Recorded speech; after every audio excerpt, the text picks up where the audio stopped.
Pois os deputados galegos do Partido Popular, sen dúbida, teñen traballado moito nesta legislatura, no derradeiro período de sesión. Somos 11 parlamentarios,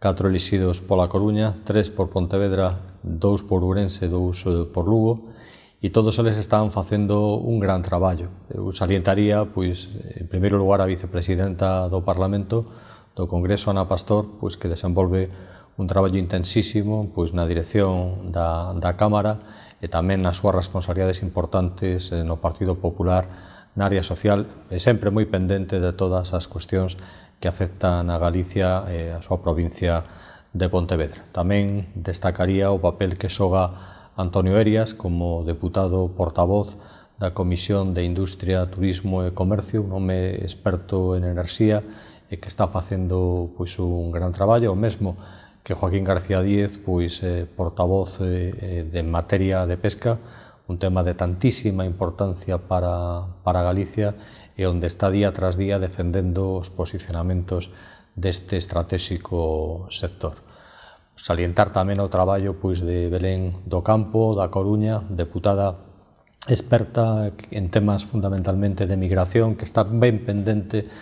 de todas as problemáticas sociais que teñen os nosos residentes no exterior, o traballo de Arsenio Fernández de Mesa, Ferrolán, que está a traballar moito e ben nos temas de construción naval, do seguimento de todo o que é a problemática dos asteleiros de Navantia, de Fene, os deputados pontevedreses, pois tanto Jesús Pérez Arca como María Ramallo, que acaban de chegar hai pouco tempo aínda ao Congreso sustituindo a Xavier Guerra e a Nava Castro, pois que están a facer un extraordinario traballo pois a prol dos intereses de Pontevedra, de Vigo e de toda esa zona de Vilagarcía, en definitiva de toda a súa propia circunscripción, e logo pois tamén dúas novas incorporacións, o caso de Ana Belén Vázquez, deputada por Ourense, que está desenvolvendo, como sempre, con a súa vitalidade, pois un gran traballo en multitude de campos, e tamén a deputada lucense Olga Iglesias, pois que tamén leva pouco tempo, sustituiu a Raquel Arias, e que está facendo pois tamén un gran traballo, sobre todo nos temas agrarios, non? En definitiva, un equipo que, como estamos a traballar os deputados galegos do Partido Popular, que nos coordinamos co Grupo Parlamentario Popular no Parlamento de Galicia, por suposto co partido, e que tratamos de visualizar un traballo intenso ali en Madrid en defensa dos moitísimos intereses que ten a nosa comunidade autónoma.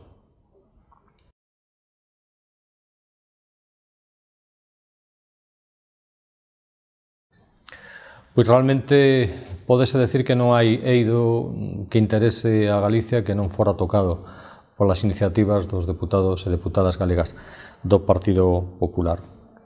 O tema das caixas de aforro do Partido Popular defendeu desde o primeiro momento a fusión das caixas e apostou por traballar para desbloquear todos os que eran os atrancos que se estaban poñendo desde outras instancias. O tema das infraestructuras, sempre presente na acción política dos nosos parlamentarios, tanto no que se refire ás autovías como a alta velocidade, os trenes de cercanías, os portos, os aeroportos, o transporte, as cuestións relacionadas, por suposto, co mundo da pesca, tanto pois, dos problemas da flota como os máis cercanos de vigilancia pesqueira, da política comunitaria en esa materia, os temas agrícolas, os temas do viño, os temas do leite, por suposto que tanto importa a nosa comunidade autónoma, os temas de emigración, o tema do voto exterior, onde fixemos un traballo para intentar mellorar o sistema de voto dos residentes ausentes, cousa que entendo que acadouse. As cuestións económicas, os cidadáns galegos, as homes e as mulleres galegas, o que máis lle preocupa é a situación económica. Moitos de nós traballamos en ámbitos que teñen que ver cas leis económicas, cas políticas económicas, e as nosas aportacións aí nese sentido teñen sido moitas, porque o Partido Popular ten unha alternativa clara ás políticas do Partido Socialista. Os temas da enerxía, vitais para Galicia tamén, a enerxía eólica e o seguimento de outras fontes de enerxía, pois foron temas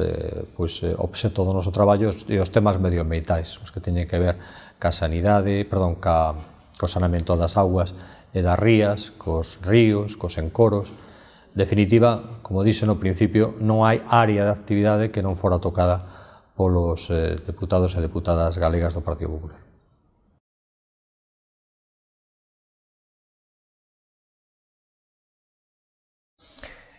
O goberno socialista non ten cumplido con Galicia ni ten respostado ás súas necesidades.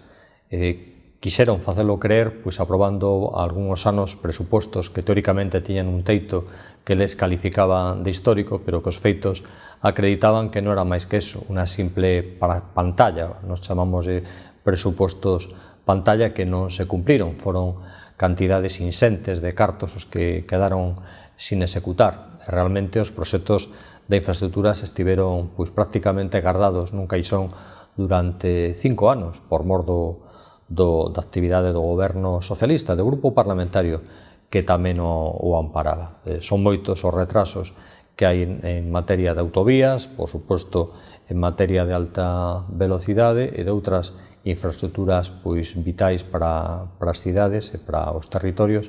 e, polo tanto, non podemos estar nada satisfeitos ca xestión dun goberno que, por outra parte,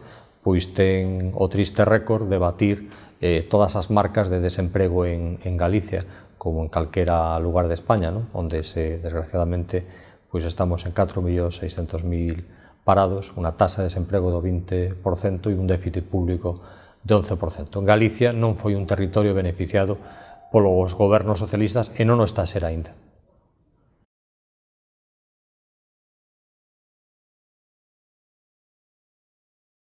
Pero o que queremos é escoitar que plantexamentos ten o goberno para este segundo semestre e, por suposto, coñecer tamén as posicións políticas que defenderá o Partido Popular nese debate expresadas por Mariano Rajoy. Sen dúbida, se plantexarán moitas e importantes alternativas e veremos que receptividade hai por parte dun goberno, dun grupo parlamentario socialista que están neste momento en unha práctica soedade no Congreso dos Deputados. E polo que se refire aos orzamentos aéreos do Estado para o 2011, comezará o trámite parlamentario no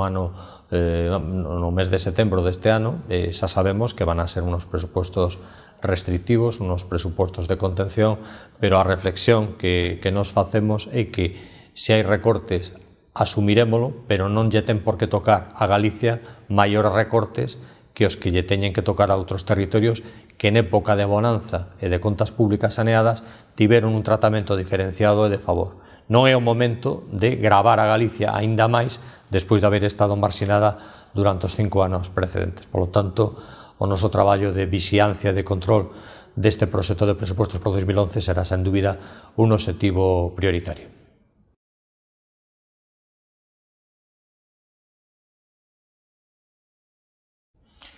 Pois realmente dicía alguén que non recordo que máis que España preside a Unión Europea, o que pasa é que foi a Unión Europea a que presidiu a España, porque en lugar de levar o liderazgo da recuperación económica, España converteuse en noticia e en protagonista por ser Europa quen lle poñía os deberes, por ser Europa quen lle impoñía recortes e reformas que o goberno socialista foi incapaz de tomar. Por lo tanto, foi un semestre realmente perdido para Galicia. Si fomos noticia, pero non por cousas boas, sino por cousas malas. E dende a perspectiva de Galicia, aínda o balance é máis triste, non? Realmente había, por exemplo, un tema trascendente que era reivindicar ante a Unión Europea a autorización para poder construir buques civís nos asteleiros de Astano en Feneferrol, e realmente as respostas que acaba de dar o presidente do goberno foi de que todo era moi difícil e non foi posible facer nada. Pois non, foi unha posición de absoluta resignación e de declinar a defensa dos intereses dun sector que ben podía haberse realmente aproveitado dos cambios que se estaban a producir en Europa, onde plantexamentos inmutables que había en relación con determinados sectores, por exemplo, das axudas, se admitiron como consecuencia da crise. Pensemos no sector do automóvil, pensemos no sector financiero. Aí perdeuse unha grande oportunidade e o mesmo pódese decir en relación con políticas agrarias e pesqueiras no que non se exerceu o liderado, e por outra parte pois en cuestións de conseguir máis fondos comunitarios para a nosa comunidade autónoma.